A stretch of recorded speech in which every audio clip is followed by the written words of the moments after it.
So hold your horses. We are going to get live. You got Gabe Larsen, Michael Pedone. Give us just 2 minutes, you guys, while we wait for some of the stragglers to come in, and then we're going to get rocking and rolling. In the meantime, let's ask Michael Pedone what he's doing for the holidays. What are you doing for the holidays, Michael?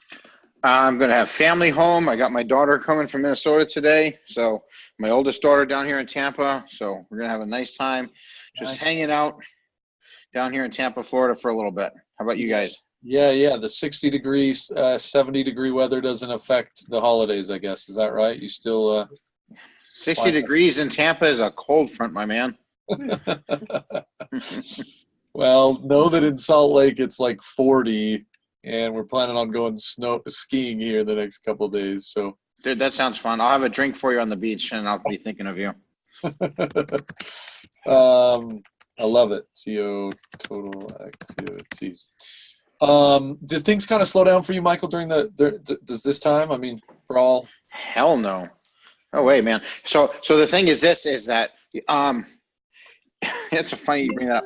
When I first got into this, I always worried about, hey, December could be a slow month, thing of that nature.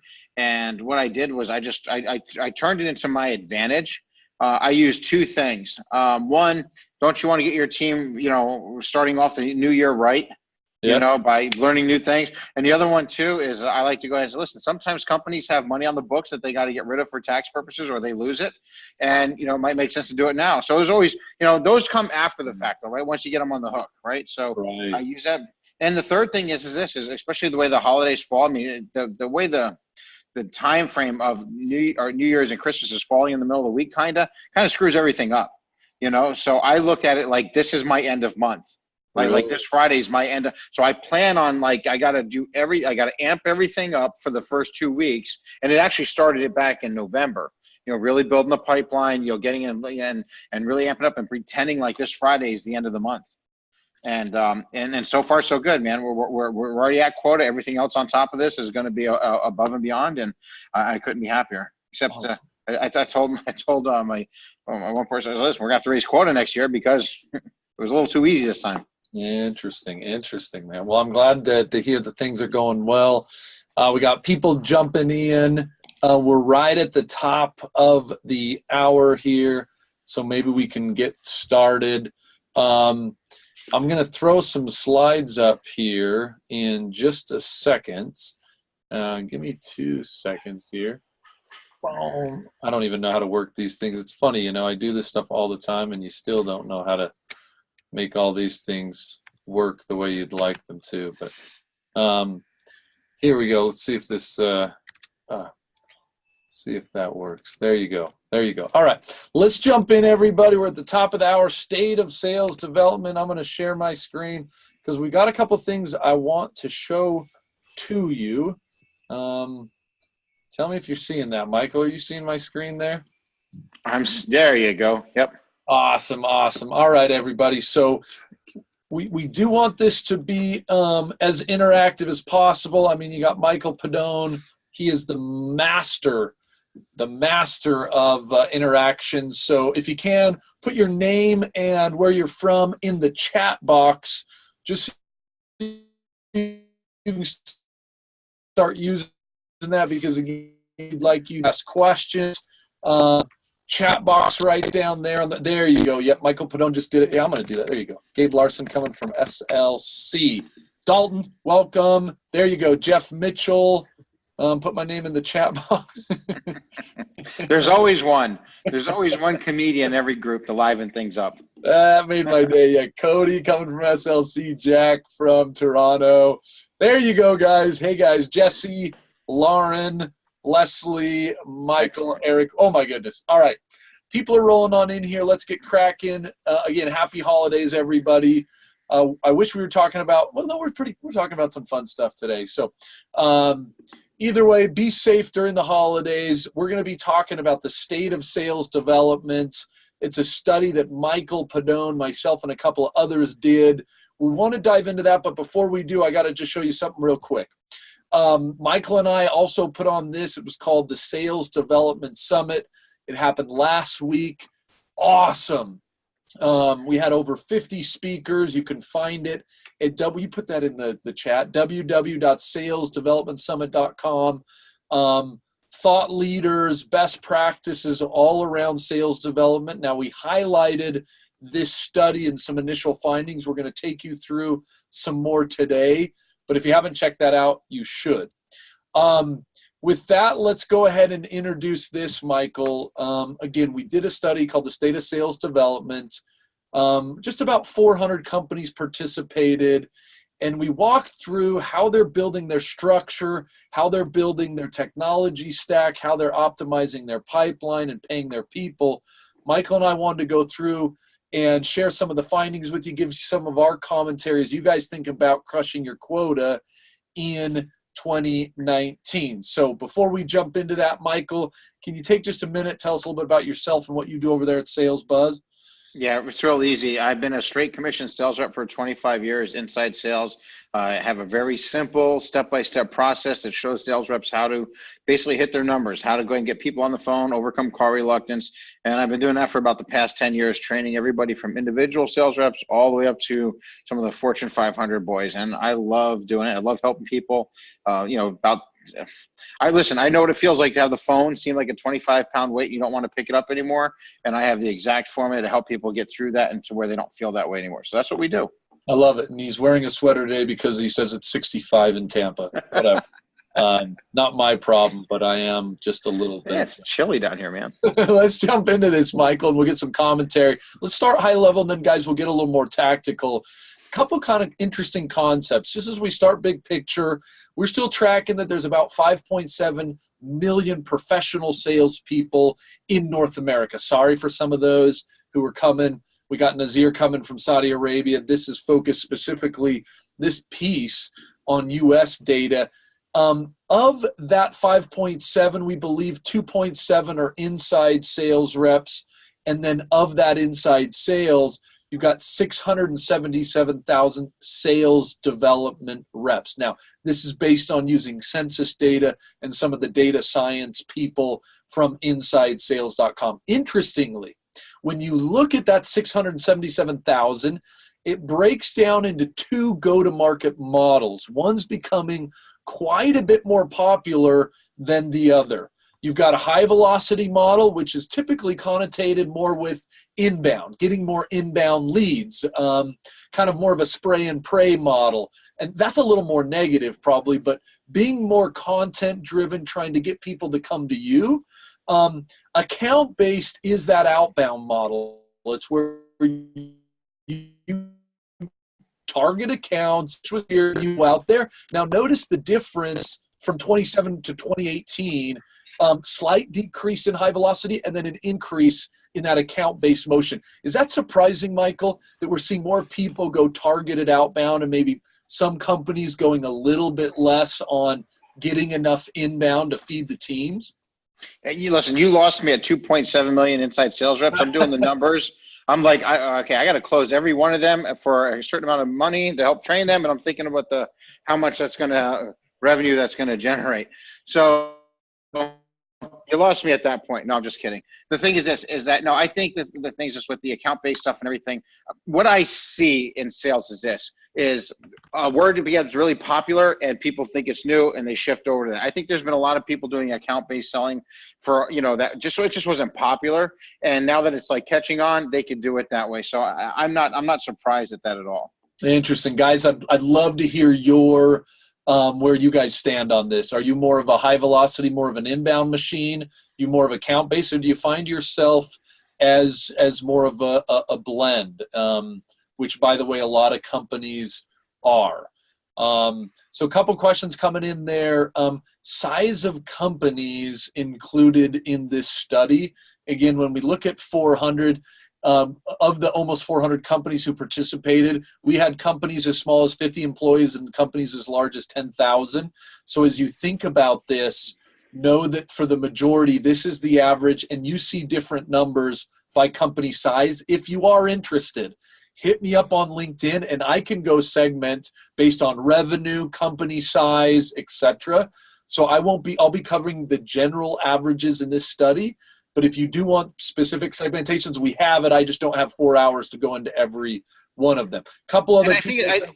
If I may, I really do think it's going to depend too, high velocity versus the account-based stuff. I mean, if you sell a higher ticket item price, a little bit longer sales cycle, and a larger ticket price, I think it's going to be more of, that's less of a turn and burn, right? So you're going to want to do more of that account-based selling stuff. If you have a lower ticket price, I mean, I think it's more like in a high velocity, where you're going after, call after call.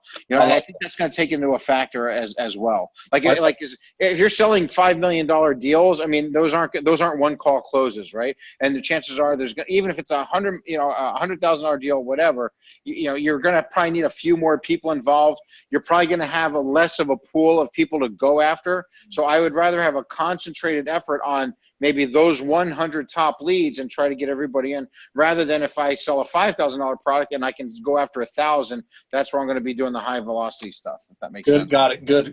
So it looks like we got a little bit of a mix. Again, Nathaniel's asking, are these just U.S. stats? The above were Nathaniel. Again, what you're looking at here is a conglomerate of stats. Now, as I look at the breakdown of the 400 companies, certainly the majority did come from the U.S., and then the second biggest was from EMEA, and a little bit of a smattering from Canada, a little bit from South America, but I've kind of put these all in a bucket at the moment. If there is a specific Ask Daniel, we could look at a breakout, probably for EMEA. That's probably the biggest that we would have. Also, Shivya did ask, are these B2B? Yes. It appeared in this, I literally had 0 B2C. This is all B2B data. Good question on that. All right, Absolutely. Let's continue going. One of the interesting questions was sales development and where it belongs in an organization.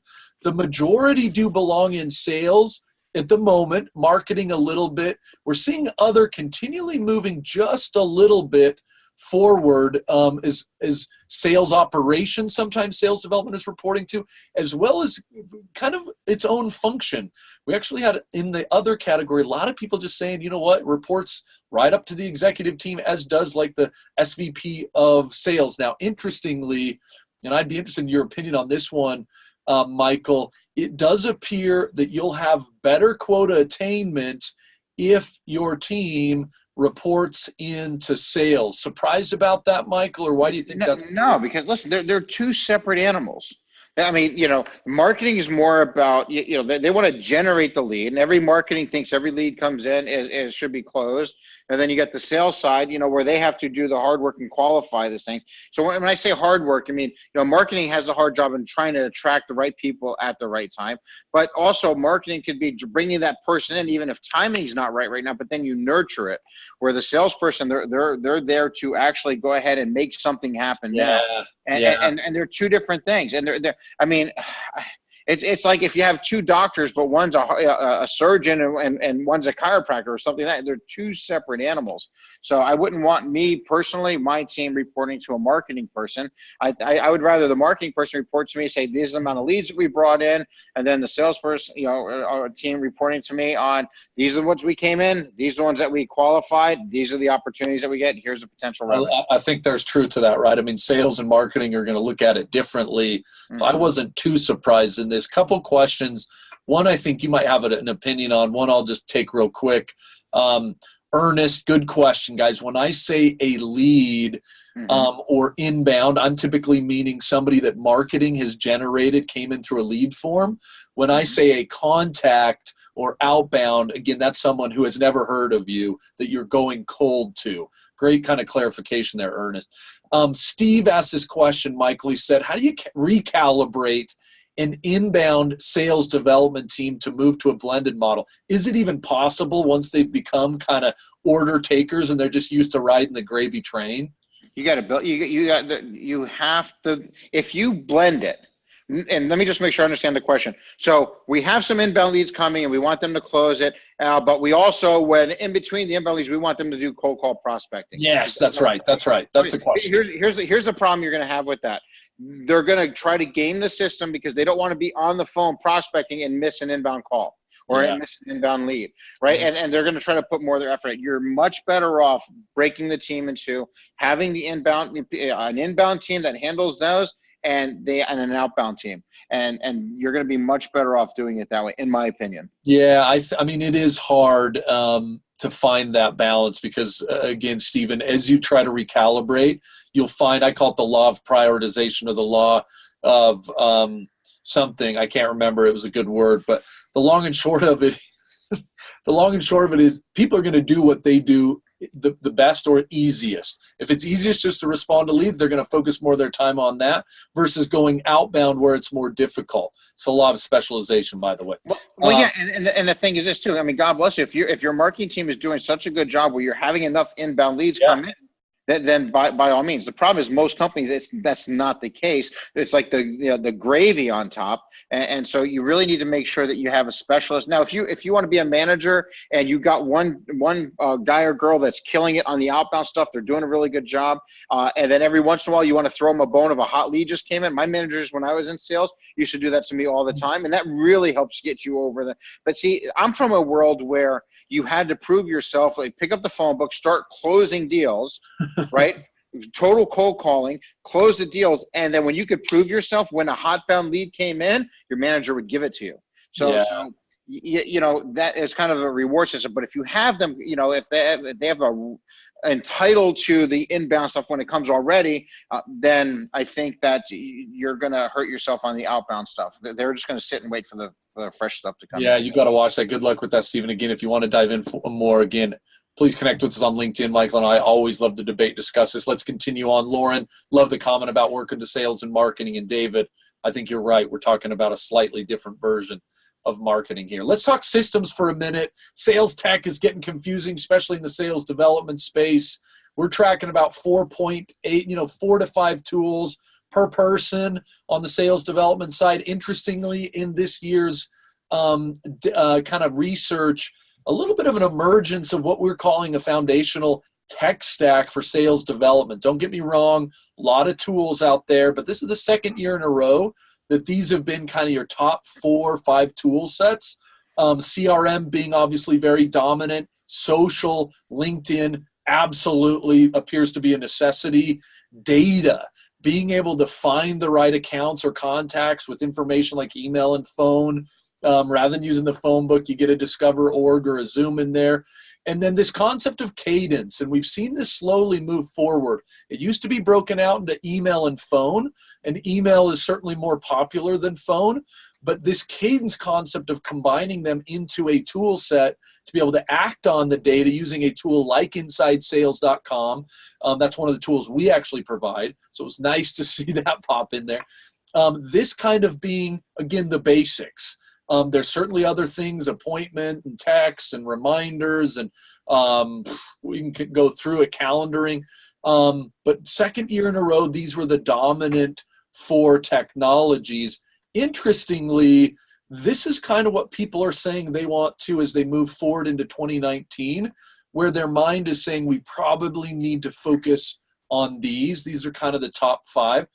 Mike, is this surprising to you, or why do you feel like people are jumping out on this prioritization of accounts and then video being kind of, number 2 there? Thoughts on that?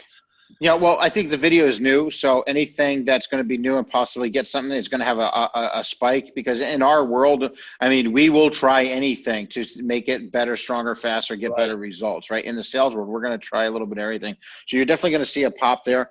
Whether it stays or not, I don't know. I think it's always going to boil down to the message. I think if people are making, if they're making the same mistakes in a video that they would on phone, and now they're not getting results on the phone, so then they went to email, then they weren't getting results on email, so then they went to social media, and now that's not working. So now if they're going to go to video, if they're making the same mistakes on all those on the other platforms, I think they're going to pretty soon they're going to look for the next thing.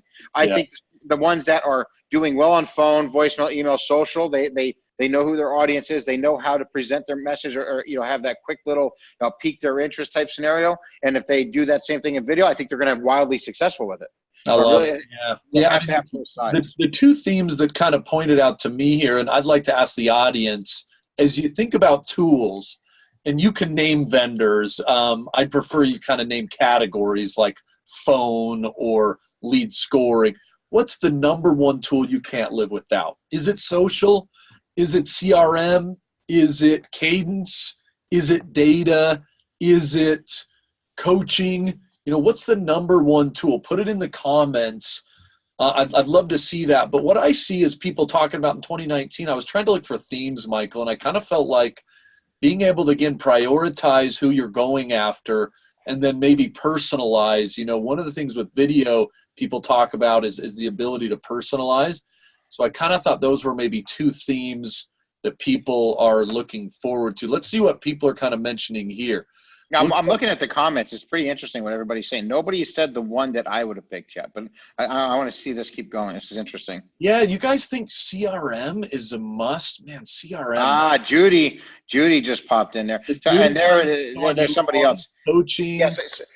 The thing is this, mine would have been, first thing is like, well, I mean, I don't know why salespeople have a hard time with CRMs, right? I mean, I think that's how you keep your leads organized. But if I only have one thing to pick, my one thing is the phone. I'm going right back to the phone. Yeah, that's right. Because we're inside salespeople, right? We're not facing, we're inside. I love Michael Pedone. Right? I love him. It's the phone. So you could use social media, you could use all these tools, and God bless you guys for developing these tools, because you have to understand that you're speaking to somebody as a straight commission sales rep, where my lead list when I walked in the morning was go grab the phone book. And I would start with the Z's and work my way backwards because nobody ever got there. They all quit before they got to the M's, right? Because they would just get burned out. But those same leads are always called over and over again. But the thing is my one thing is always going to be the phone. That's the one I can't live without, because as an inside sales rep, no matter what tool we use to get and messaging we do to get the conversation started, we still have to have the phone. The end result is to get them on the phone so we can get deep into the conversation, identify a problem, properly qualify them, present the right solution, and close the deal. And so all these other tools can really help, though. I mean, there's hopefully none of the people that are taking this and watching this, hopefully they have multiple of these tools in there. That's right. And they do. I think they do, right? A lot of people said, look, we have multiple, et cetera. I mean, I thought I was kind of, I think with James here, I thought more of you would say data, like we have got to get the right data first and foremost, because it's all about the leads. Absolutely. Yeah. CRM, no offense, it's a big Excel database. I mean, sometimes I wish we didn't have to have it, but you're probably right. It is super foundational. I am kind of with Michael though, man. I am an old school. I'm an old school sales guy. I mean, once I got the right contact information, I'm a phone person. So, Steven even mentioned like phone is part of the infrastructure. It's not even tool, but we can do that. It's a sales tool, right? Because you got to pick it up and you have to use it. But the thing is the data. I mean, I think that's a very great argument that some of them are making. Well, we got to have the data. But here's the thing. I used to, in my sales career early on, I was a really good, strong closer, but I hated to cold call. Like that was like, just give me a warm lead. And I thought I was a really good sales rep because I could close. Well, if you're closing a lead that's already interested, you're just an order taker. It wasn't until I had a manager that said, you really got to know how to cold call. And I was like, well, how do you do that with, and then really there's better ways to prospect. So going back to this ties into the data is you, with all the tools that are out there for us that some of us didn't have. And I don't want to say, hey, back in my day, right? But there's a lot of us in here that we remember pre-internet sales, inside sales. And so the tools that are out there, I mean, it's so easy right now, but what you just have to do is know how to properly identify who your target is. What industries, what titles do they normally have to have? What concepts have? That's pivotal. And you go in there into the data, you could pull a data list in minutes, where it would take, guys like Gabe and I back in the day, days or weeks. So I can see you guys. That was maybe a bad question because I probably should have listed your top 3 technologies as I can see, but maybe that's more interesting. I pushed you to say top. Nathaniel's asking an interesting question. He said, what tool do you think is a must have versus more of a privilege to have? And I think that, in my opinion, Nathaniel, that's where I would say foundational. And I think that's kind of what we're debating. Like, I don't know if you can get away from having a CRM, data, social, unfortunately, and then basically a way to contact them, a cadence tool, whether that is phone or email or both. Like, those you got to have, in my opinion. And I think that's what we saw in the data. Outside of that, again, I think some of these luxury items are scoring. prioritizing who you're going after. Coaching. A lot of you mentioned coaching tools. Some people would say, Gabe, that's a must. And I'm like, I mean, I don't know if I agree it's a must, but I would put it probably as a secondary based on Nathaniel's question. Michael, would you it's all about the number. It's all about the numbers, right? I mean, if the numbers on the board, you know, and I really come from the background where you got to sell. It's like boiler room movie, right? You got to sell. You literally go take your pen, mark it on the board, right? And your season has the best numbers at the end of the day. So, I mean, the thing is this, you could have the best tools, you could have the best leads, you could have the Glenn Gary, Glenn Ross leads, the whole 9 yards. But if you don't have the skills I mean, yeah, I was, you know, you and I mentioned last webinar we did together, I mentioned I've been listening to Gary Vaynerchuk a lot, right? Yeah. And he talks about the value of a basketball to him is zero, but the value to a basketball to LeBron James is $1 billion because he knows what to do with it. Well, in sales, how I relate that to inside sales is we can have all these fabulous tools, but if we don't have the skills to get the conversation going, know what to ask, when to ask, why to ask it, how to ask it, and what to do with the responses, we're dead in the water. Right? We can have the best data in the world. So I think the answer to your question, do you need coaching or not? Well, just look at your board because that's going to be the detail. If you're really killing it, then you probably need less coaching and you just need to make sure you have the right data and you're using the right tools because you have the skill set so that you can go out there and crush the deals. If you're somebody that has a bunch of the tools, but you know, your numbers aren't there, well, now it's on the skill side. So that's going to waver on a case-by-case basis. Interesting. And guys, keep the feedback up. Nathaniel, it's a great point. Jake or Jack, you know, sometimes too many tools, you guys do get in the way. Walter made a real interesting comment. If you have time, guys, jump into the chat and see that. Let's jump into people here for a minute. When it comes to sales development, what we're paying people seems to be slightly increasing. Again, this is averages across the space. It does really change by geography here. You're in East Coast, right. West Coast. We pay way cheaper in Utah. I don't know if that's good or bad, but you are seeing it slightly increase. One of the things I thought was interesting was this, and I won't bore you with kind of making the look at the graph too much, but we did see that there's not really a correlation as you pay more and you get more, meaning the more you pay, the more reps actually hit quota. Surprising to you, Michael, just that concept. The more you pay, not necessarily more people hit quota? No, because the thing is this, in sales, it's a performance-based, you know, usually, listen, I've owned businesses before where I would pay guys big money because they said they had this experience. And you know what? They're the ones that cost me the most. Yet I've had guys come in and go, dude, I'll work straight commission. I don't care. Just give me a good salary, or I mean, a good commission back. And those are the ones that I made the most on because they were hungry and motivated. So in sales, commission. Yeah. I mean, you know, so with that being said, you know, now I do think there's some merit to not have a straight commission sales team. You know, because, you know, when you have a family to feed and you know, there's no money on the board or whatever, that can be very stressful. And then you try a little too hard and then you burn through some leads. So I always think there's a good balance. And I'm happy to see with that, you know, there's like that base of 40K that, you know, but I don't think, listen, if you're in sales and your goal is to just do $40,000, $50,000 a year, probably in the wrong profession.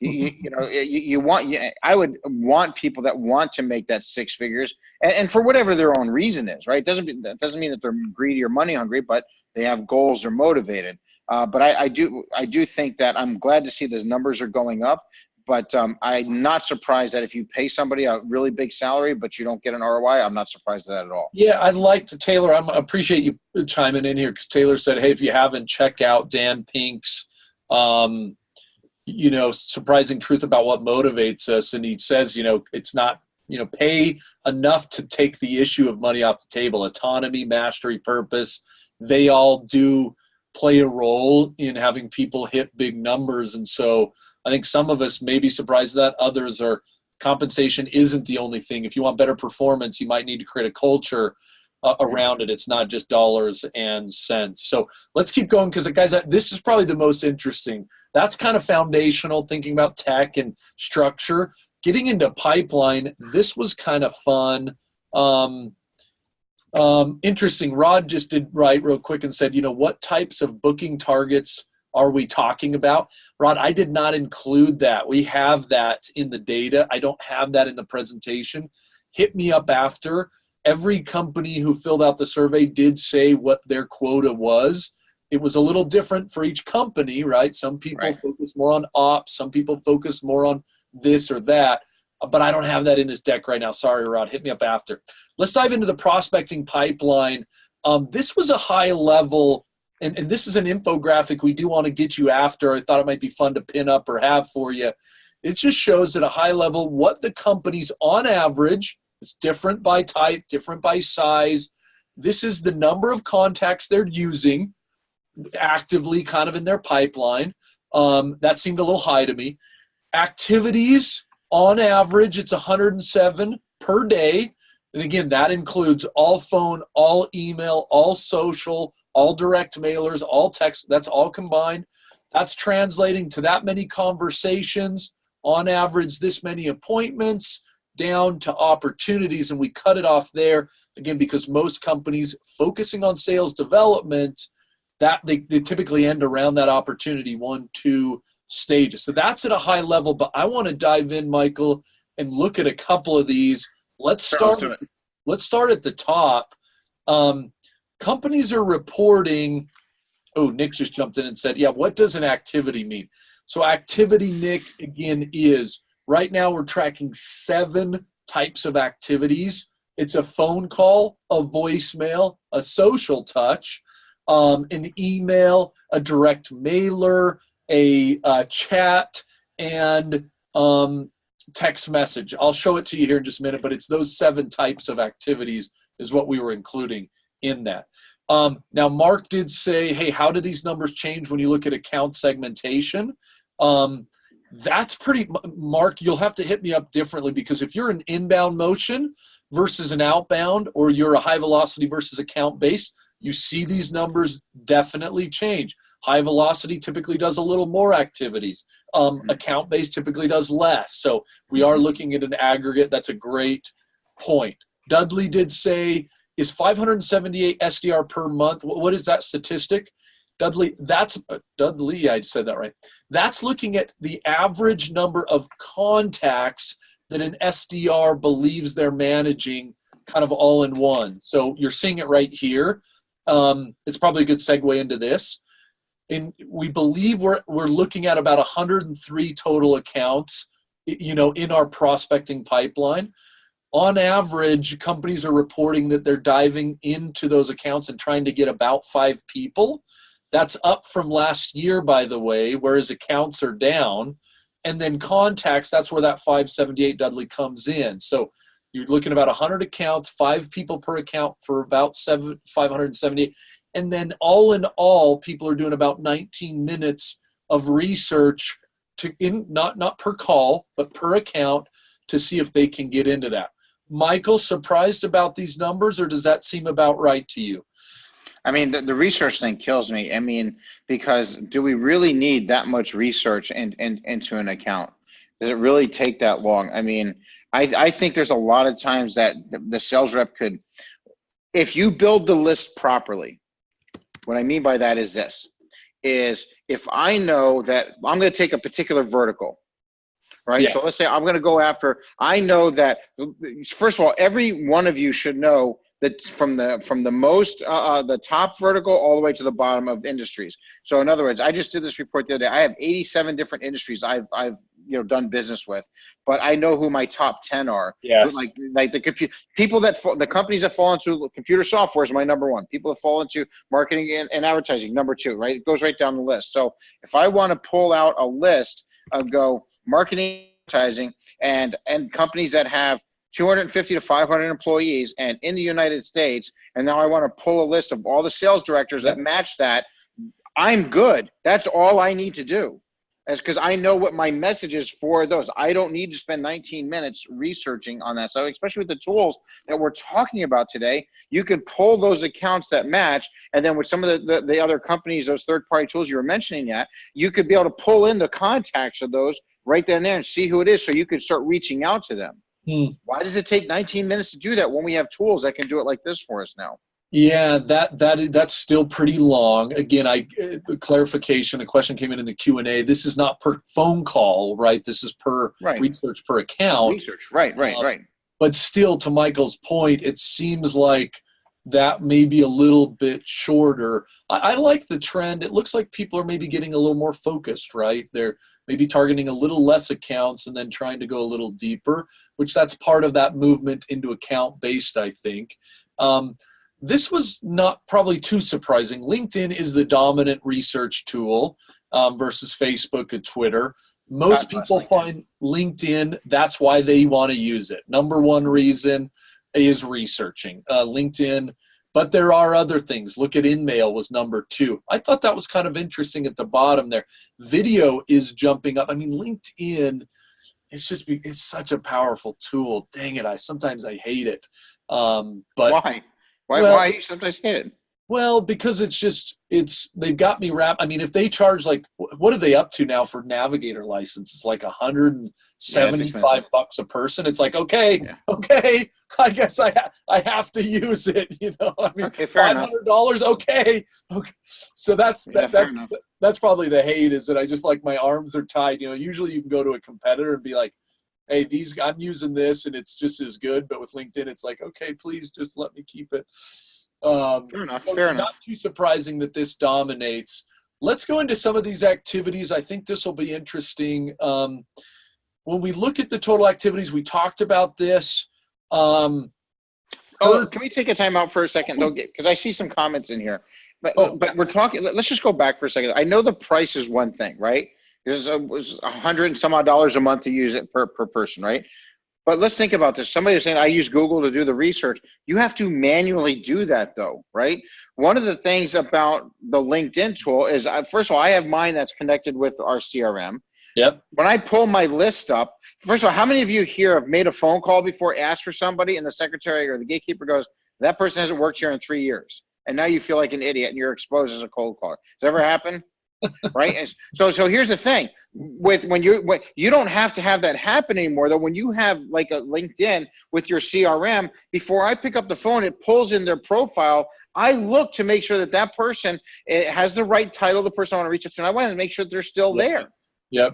Many people don't leave, and don't update their LinkedIn title. So that's the first thing. But the other thing too is it takes seconds for me just to scan. It's on the same page. To the other person's point, well, I want to save $180 or whatever it is a month, but I'm going to manually do all this research. It's going to take you 19 minutes in the account to research that, where within 19 seconds I can get the information. So there is a trade-off there. But now listen, I don't have 50 people at the company like you guys do that's paying those fees. That gets to be a little much. You'd think they'd give you a price break, but I guess the point I'm saying is, if you're an individual sales rep, even if you work for a company and your company won't pay for you to have your LinkedIn navigator, for them, pay for it out of your own pocket. Because one of the things I learned from when I went to a Brian Tracy seminar, maybe some of you might not even know who he is. He was one of the original sales gurus, right? When I went to one of his seminars, 20 plus years ago, one of the things he taught was to only figure out how much you want to earn per hour, and then only do the tasks that will pay you that per hour. You researching a lead is not going to pay you that. You're better off if paying somebody $10 an hour to get you a list every day if you had to. Well, if you can use LinkedIn and some of these other tools that would actually shrink that down, analyze it, and then you could quickly go, yep, still there. Now I put it in my list and I can contact it. I think it's kind of worth the money, man. It makes you're right, man. We've got to find focus on activities that bring the bacon. I can't argue with that. I love Keegan. Did you see what Keegan said there? Like I said, I didn't. I did do a cold call to somebody, and I asked they said they'd passed away a year ago. Well, that might happen, because he's not going to update his LinkedIn then, right? If he's gone, God forbid. Yeah, you take the bait on that one, Keegan. I'll take that one. Yeah, that's the best story so far. We talked a little bit about total activities. You can see there's a slight increase from 2017 to 2018. Khalid had asked a question about emails and videos. Khalid, I'm going to get to that in 1 second. But notice dials and emails still the most popular form of communication. Slight decrease in voice messages.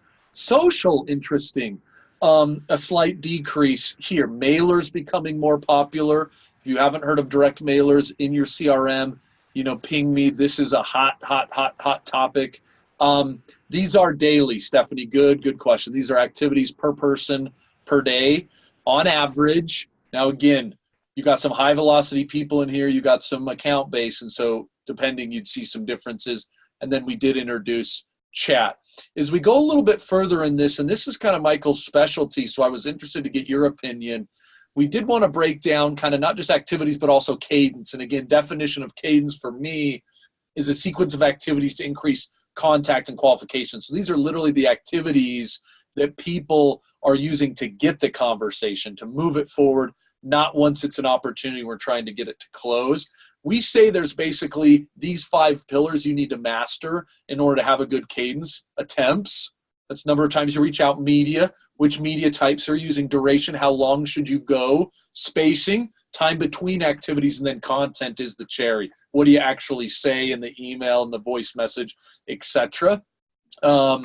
Couple questions here. How often are people leaving messages versus calling the next? I don't think I've got that in the data. Does that make sense to you, Michael? What would you say? I'm surprised. I think there was a lot of value in that last slide. I think there's a lot of value here in this one too, but I think we kind of went through that too quick for some of these people. Because here's the thing. You know, first of all, are we not going to talk about the elephant in the room that the dials are actually up now? You know that's a fabulous thing to see. I bet if you did this. No, what were the dials in 2017, 16, right? When social media was becoming popular, the social selling, they call it, I'll bet the dials are way down because that was supposed to be the next holy grail. And I think that people are starting to see they're not hitting their numbers doing it. They got to pick up the phone. So that's starting to come back up. So I'm happy to see that. And I do think that it's really important to use dials, emails, and voicemail. So to answer the question that came in, RJ's question, how often are people leaving messages versus calling? I don't know how often people are leaving messages. I know how you should be doing it though, or at least how I should be doing it. If first of all, if I'm making a first-time call, I do not care what the temperature of the lead is. Whether it's a first-time call means I'm contacting them for the first time. It could be an ice-cold call, or it could be a warm lead that filled out a form and I have to contact them for the first time. Doesn't matter the temperature of the lead. If I call them and I get their voicemail, I'm going to leave a voicemail and then send an email. Right, so every time on a first-time call, I will always leave a voicemail and email because, I mean, that would be like me getting ready to do a layup, and I'm like, nah, I'm not going to shoot the ball. I'll just turn it over to somebody else, right? I mean, why would I do that? Great analogy. Great analogy. So every time. Oh, yeah, that's right. You're the basketball guy. So there you go, right? It makes sense, right? He says I'm a basketball guy because I got 3 boys, and for whatever reason, they're basketball people at the moment. Good question by Stephen here. Tell me more about CRM and direct mail. Stephen, again, hit me up on LinkedIn. We can dive into this. Yes, there are tools. Inside Sales actually embeds that in one of our tool sets, so you can do it directly through us. Our preferred vendor is Rocket Notes, CRM integration, HubSpot integration, and again, they allow you to maximize or minimize budgets per rep.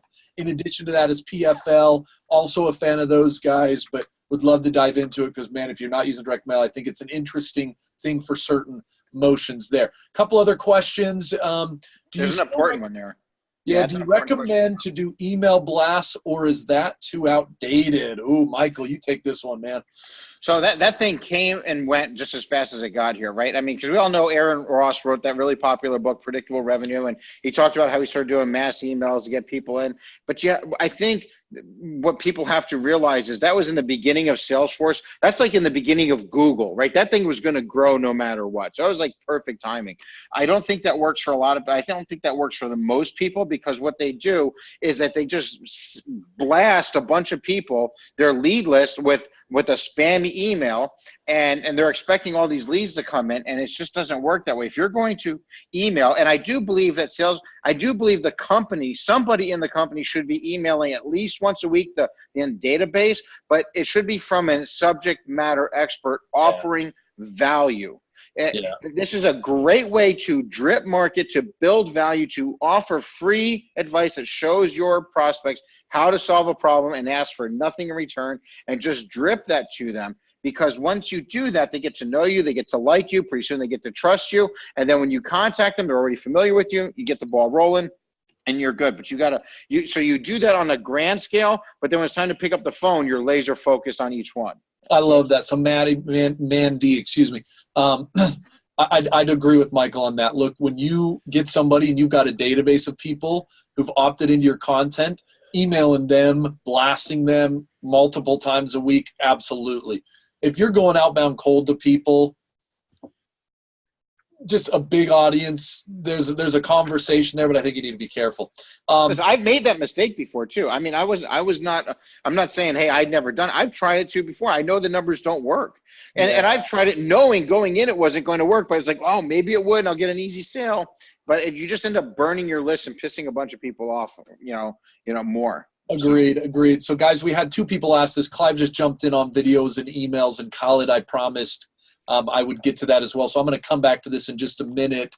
Cool. Interestingly, here's kind of the stat, Clive, officially on video and email. Now, again, for those who are interested, make sure you hit me up. We've just integrated video into our Cadence tool so that you can do email, video, and email phone calls all in one platform. You're seeing it on the right-hand side there. Only 10.4, Clive, % of sales development teams are reporting using videos in emails. It's a hot trend, and people are seeing some real value from it. That 27 and that 8X are coming from our partner, Vidyard, a study they did on video. Clive, are you surprised about the 10.4%? That's like 1 in 10 people using it. Michael, your thought? I mean, again, I know you're more of a kind of traditional or phone person. I thought more. No, listen, I like it. I'm not using it only because I looked at the pricing on Vidyard so far. So for a smaller company, it wasn't really for me. Hopefully they'll come out with something for like, the smaller companies rather than like enterprise or whatever. But the thing is this, I think the only reason why it's 10.4 right now is because it's so new. Yeah. And between the new and the price point, and I haven't taken the time to look and see if there's other ones out there that would do the same thing for a lower point. Right. I know they'll be coming. I love the fact, listen, I'm not, hey, I want to do it my way because that's the way it always worked. You got to stick by the phone. I'm not saying that, guys. I don't care if you use, Twitter, LinkedIn, smoke signals. I don't care, video, whatever you do to get the conversation started. I'm all in. And if there's something that's going to help me get 27% higher click-through rates, well, then, first of all, click-through rates don't equal a conversation. That's right. That's true. The 8% better response rate, that has my attention.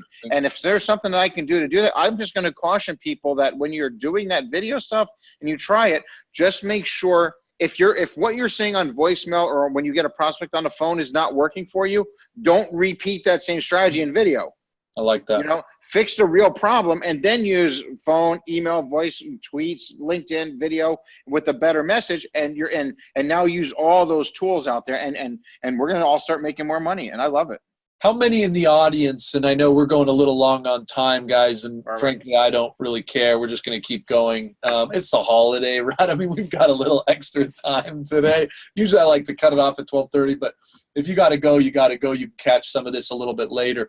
How many of you on the chat are using video and email? I want to see if it's right now. We've dropped just a little bit, but we've got 150 people right now active. Let's see. No. Well, go ahead and pop that in there. I want to see if we're getting 1 out of 10 here. I can't actually calculate the percentages. I've only got, well, let's do it this way. I've only had one person send me a video in an email, and it was Vidyard after I filled out a form. Really? So I haven't had anybody else prospect me with one. Like I said, I think the price point and the fact that it's new, hopefully the one will come down, the other will come up, and then listen, we're getting into that digital world where you got Amazon with the video calls now and all that stuff is going to be there. So I'm totally fine with it. Just make sure your message is on point and you're sending it to the right people. Yeah, I love that. Yeah, Jeff, we should do a live survey. It's a good point. It looks like there's a total mix there, you guys. Some people yes, some people no. So again, I think it's something you may want to consider looking at, and I would look no farther than going with inside sales, man, because I think we've got a killer tool. Anthony's interesting point, not using it, but have been considering. I spoke to a guy, was really received with the younger generation. Mm-hmm. It's a great point in all of this, you guys, when it comes to media. You're going to see people say cold calling is dead and voicemail's dead and social's dead and direct mailer's dead and text is dead. The truth of it is I talked to a company out in Ohio who only sells to car companies, trucking companies. And he said, Gabe, social, we can't use it. The phone is well and alive. And I'm like, that's right. You got to go where your customers are. So If you haven't tested it, though, that's probably your bad, but you do need to go with what works. I did put a quick live survey up there based on Jeff's request. If you don't like it, it's Jeff's fault. You can put that in there, and we can actually see what number comes out. Go ahead and throw that out. I'm going to continue here. Michael, are you surprised with this data right here? On attempts, people believe they're doing 15.8 on outbound. That's what the survey said. When we looked at our big data, outbound contacts are typically getting 3.8, 3.5, and we're seeing that optimal's more around the 7. I've used this joke a million times. 15.8 to 3.5, that's like a 4x there. I think I go to the gym 3 or 4 times a week. I never do go, so I'm not too surprised that there's a difference between believed and actual. Your side? Yeah, no, listen, I think, I always found that the optimal, like 7 attempts, okay, I could possibly see that. I'm actually a big believer in I use the 3 strikes you're out rule, right? Only simply because I don't want to chase somebody that doesn't want to be caught. I'm that confident in that if I build my list right, if I know I have a message that works, after the 3rd attempt, I just don't want to keep chasing. But that's me personally. There's going to be times where you need to go with that 7 attempts and a little bit more. So there are times also when I was in a certain niche. Again, the reason I'm bringing this up is because there's everybody sells something different. If you're on that velocity side where you have a whole bunch of fish out there, I don't know if I want to call one person 15 times when there's other people out there I could be going after, right? But then if I'm in a smaller niche, right, with a higher ticket price and there's limited people, well, I'll call them 30 times, if I have to, just to I'll show up on their door, I'll send them flowers, whatever, you know what I mean? Just to get their attention. But I think really what we don't want to miss here is how many attempts you're doing, you're using video, LinkedIn, all this other stuff. What we're really doing is we're trying to get their attention. So once we get their attention, it's what do we do after that? And so I'm all for anything that gets their attention. I just think you have to look at the rate of return of, do I need to chase somebody 15 times in my industry and for my vertical? I love that. Interesting data there. Again, you can see the video. We're pretty close, Michael, 80% of people saying they don't use video there. You're going to see another survey pop up now that I blame Jeff for this. We're going to look at how many attempts you guys think you do as we move to that number 2. When you look at media there, media is, again, the different types of communication you use, right? So that may be phone, voicemail, email, social. Those would be 4. You can use up to 7, we believe, right now. So you can see people believe they use about 4. In actuality, they're mostly on average using 2 types of medium. We believe from the data, it says it's best to use at least 3+. Like the more ways you can try to engage with people, the better. I agree. So kind of an interesting data set there. Let's see. Yeah, I'm going to keep going because, again, time's a little short here. This is how it kind of broke down on the 15.8. This is a little bit of an eye candy chart here. So you're seeing 2017 and 2018, what people actually believe they do. So phone and email is the most popular, again, communication and cadences, followed up with some other types of format there. We're seeing a little bit of a dip in some of those types of pieces. And again, I'd love for you to answer this. How many attempts do you think you're making? Yeah, interesting. Keep going. It's not letting me. I don't know, because I'm a panel. I'm not able to do it. But I do want to. While you're doing that panel for everybody, I want to answer David's question. David says this seems to go against the popular rule of thumb that it takes 8 to 12 touches before a prospect responds. So here's the thing. I have 2 viewpoints on this. One, there's out of that 2.7 million. Let's just be very blunt. Out of the 2.7 million sales reps, inside sales reps that are out there, not all of them are experts. Agreed? They're not all really top level skilled, right? So if we're taking a data from that, it takes them 8 to 12, touches. That means there's a lot of bad sales reps, or there's a lot of sales reps who are using poor techniques. Is that a better way? Right? So it might take them more to get that. Yet there's going to be a smaller amount of sales reps who are really good at what they do, and they take less attempts to make that happen. So that's the first thing. On the flip side, we have to talk about what is a touch. I'm going to physically call somebody 3 times, leave a voicemail 3 times, send an email 3 times, and if they don't respond to that, I put them back into my drip marketing campaign, and I let those touches go automatically. So then you could say, yeah, it would take 8 to 12 touches because they're getting my weekly newsletter. And if on the 90th day, they've had 4, 8, 12 of those, and then all of a sudden, they raise their hand now, then that's fine. So it really depends on how you're defining a touch. I'm not going to call somebody 8 to 12 times in a week or a month or whatever. Again, unless it's a very niche market and it was a really hot lead that I really had to go after at that time. Yeah, I think that's a couple interesting points on that. One, guys, a touch for us in the study is, again, any of those activities. A voicemail is a touch, a phone call is a touch, a social, a LinkedIn in-mail is a touch, a direct mailer is a touch. So the interesting thing, though, David, is, where are we getting this concept of 8 to 12 touches is optimal? That's one of the things. You go out and look at all the pundits and all the things. It's a lot of people have kind of agreed on that, but there's no research to back it. Well, here's the thing, though. Here's the thing, though, Gabe. This goes way back to the Mad Men days, right? It is, and with advertising, there's a reason why the really smart marketers, when they're doing advertising in magazines, they do the full page ads. They don't just sign on for one issue, and say, "Let me try this. Let me see if it works." They know that they have to do a 12 run rate, meaning every month for 12 months they're going to have to be in there because it might take 8 times for somebody to see that ad before it hits them. So I think there's some validity to that. Yeah. What I'm saying is, I think sometimes salespeople will see that and go, "I got to call this guy 12 times," and I'm going, "No, not necessarily." You can. That's interesting. You want to use the other touches, and you want to use some of the marketing automations so that you can let those things, work for you while you're dealing with actual prospects. I think that you're right. I think a lot of this comes from advertising, and I'm not opposed to it. Do we need 20 impressions from advertising? But again, not a lot of data out there about actually what's working in Cadence. I think this is the first time some of you are seeing.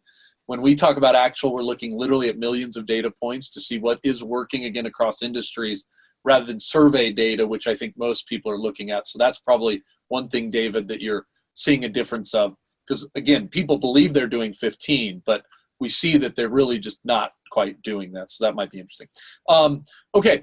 This is on duration. Someone asked this, what is optimal spacing? What is optimal duration? What's going on there?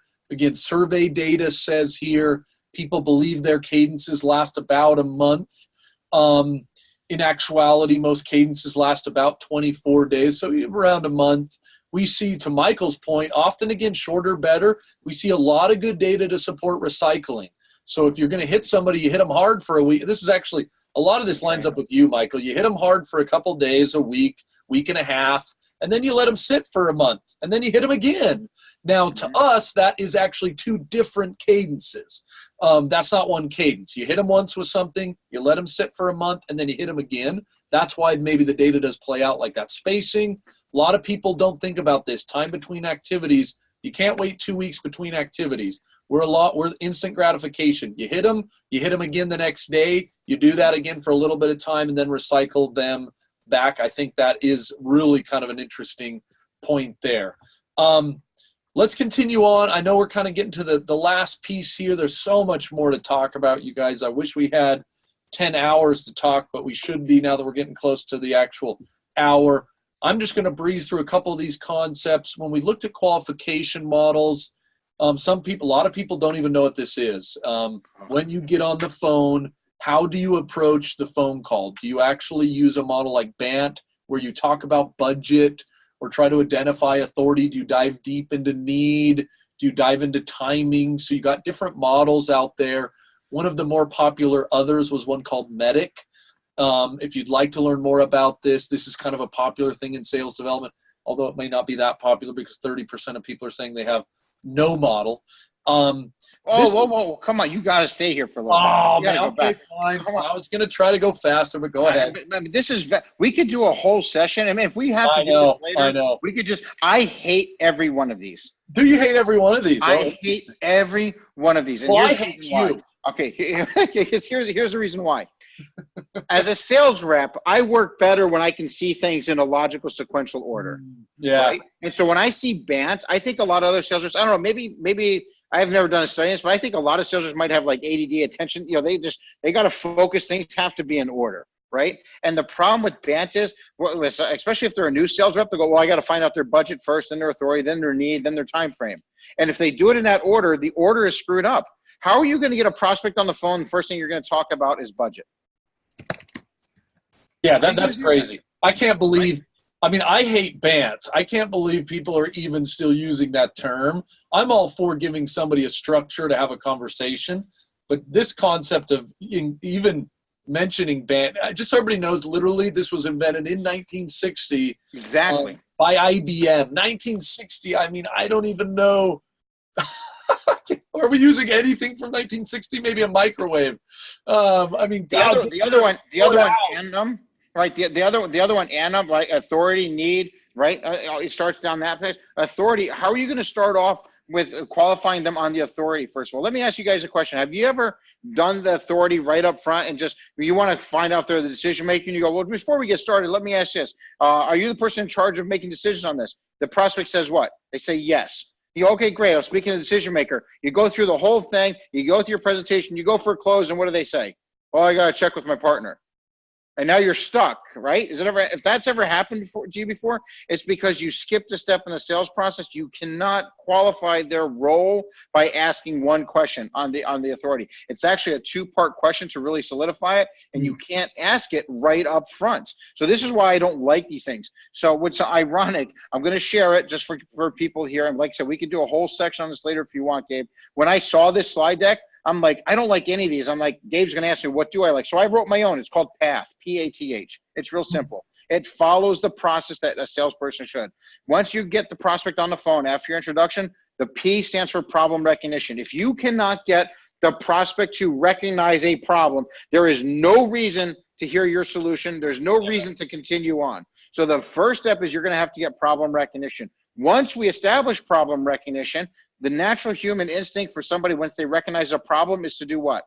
They want to know how to solve it. So now you have some cards in your hand you can play because you have something they want now. They want to see if you can solve it.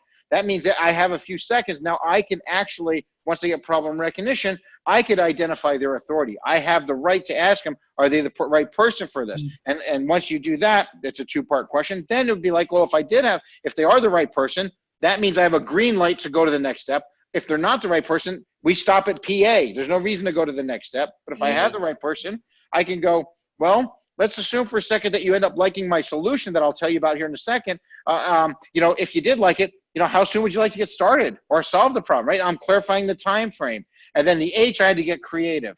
Most salespeople will go ahead and wait to the end of their presentation to talk about what it's going to cost. And then you get into, well, we don't have it in the budget. You wasted all this time. Or they really do have the money and they're just saying they don't because they didn't agree with something. And now you're not sure which it is. So the H stands for hard cash. Yeah. I'm going to make sure they have the money before I do the presentation. So you got PATH. Say it one more time just so everybody can kind of hear it. Well, P-A-T-H, what does it say? Yeah, let me put it in the chat. And then you can it's PATH, okay? Problem recognition. Hopefully I spelled that right. So I'm doing problem recognition, right? Authority. Yeah, you keep going. I'm going to keep going here too, Michael. So authority. Guys, on the last part of this piece, we look at the Thanks, Michael. We looked at the relationship of sales and sales development. The majority of people are meeting once a week, and we did actually find that. I put it here actually. If you want to optimize and have most of your reps hit quota, you are going to have at least a formal meeting between a sales development rep and an account executive once a week. The thing that hurts the qualification process the most, Michael, you might find this interesting. When we asked AEs why are they rejecting the most stuff from sales development, came down to that need, that problem stuff, right? They don't need us. And I think that's hard to find sometimes, or really make sure, in your point, getting that problem definition nailed down quickly. So, guys, we're at the top of the hour. There's so much more to talk about. Happy holidays. I am going to send this research study out to you in the next couple days, but we wanted to get it out as a consolation prize. I do have this infographic. We just put it in the chat here. We're going to put it in again. it's bit.ly. You can download some average there. It will help you be better in sales development. Look no further. We provide great technology at InsideSales.com. We've got a cadence tool. It's a smart, intelligent cadence tool. Beats any other cadence tool you've got out there. And then Michael Pedone jumps in and talks about the skills on how to use that best. The combination is like peanut butter and freaking jelly. How do That's you like a great that? sandwich. That's great. Can I answer Nathaniel's question real quick? I know Oh, we're running over. Because if we're this far over, what's another minute, right? It's right. It's right, man. It's like, So Nathaniel's asking, Michael, if you aren't speaking to the decision maker, what would be the next step to actually speak to the decision maker? So there's two strategies here. First of all, there's every prospect you ever speak to, as it relates to their role in the decision-making process, they're going to fit into one of 5 categories. So either the decision maker, part of the decision-making team, influencer, end user, or info gatherer. So they're going to fit into one of those. So if I'm speaking to somebody, let's say that's an influencer, they don't make the decision, they just have the ear of the people that does. If I find out that that's who they are, I put them in that category, then the next thing I'm going to do is this. I'm going to ask them a simple question. Just out of curiosity, is this something that they asked you to look into, or are you just kind of taking the bull by the horns? Yep. If the influencer says, no, they asked me to look into this, I'm going to move forward with them because I have to sell them, and then if they like it, they're going to push it up front. If they did not ask them to look into it, meaning the decision maker did not ask them to look into it, I'm stopping the process. I'm going to say, listen, I got good news and bad news. The good news is there's a 95% chance I have exactly what you're looking for, because remember, I got problem recognition first. So I can say this now. I know what the problem is. There's a 95% chance I can help you solve it. The bad news is this. You stand almost no chance of getting it if we continue to move forward. However, if we hit the pause button and you let your boss know that we might have a solution to this, and we set up a meeting where all of us, so I can explain everything once to you, answer any questions you have, you guys can discuss it and get back to me. If we do it that way, you stand about a 95% chance of getting what you're after. So what do you recommend we do? Can we set up a call? Do you want me to put me on hold? How do you wish to proceed? And at that point, they'll go, well, you know what? Yeah, let's set up a call, or that makes sense. Let's do this. If they say, well, just run it by me first and I'll take it to them, I'm not playing that game. Been there too long. So listen, I can't help you. I'll send you my contact information. Okay. And if your boss decides to set up a call, let me know that. And that's how it's done, baby. That's how it's done. Man, that's a great way to end. Man, we still actually have 100 people on, man. See, I told you it's not too bad to go a little bit longer. You guys got to get back on the phones. You got to get on the phones. That's right. Thanks for sticking around. Get back to work, you people. Happy holidays. Michael and I will be back, and we'll send you some of this information. Be safe, everybody. Take care. Take care, guys. We'll see you.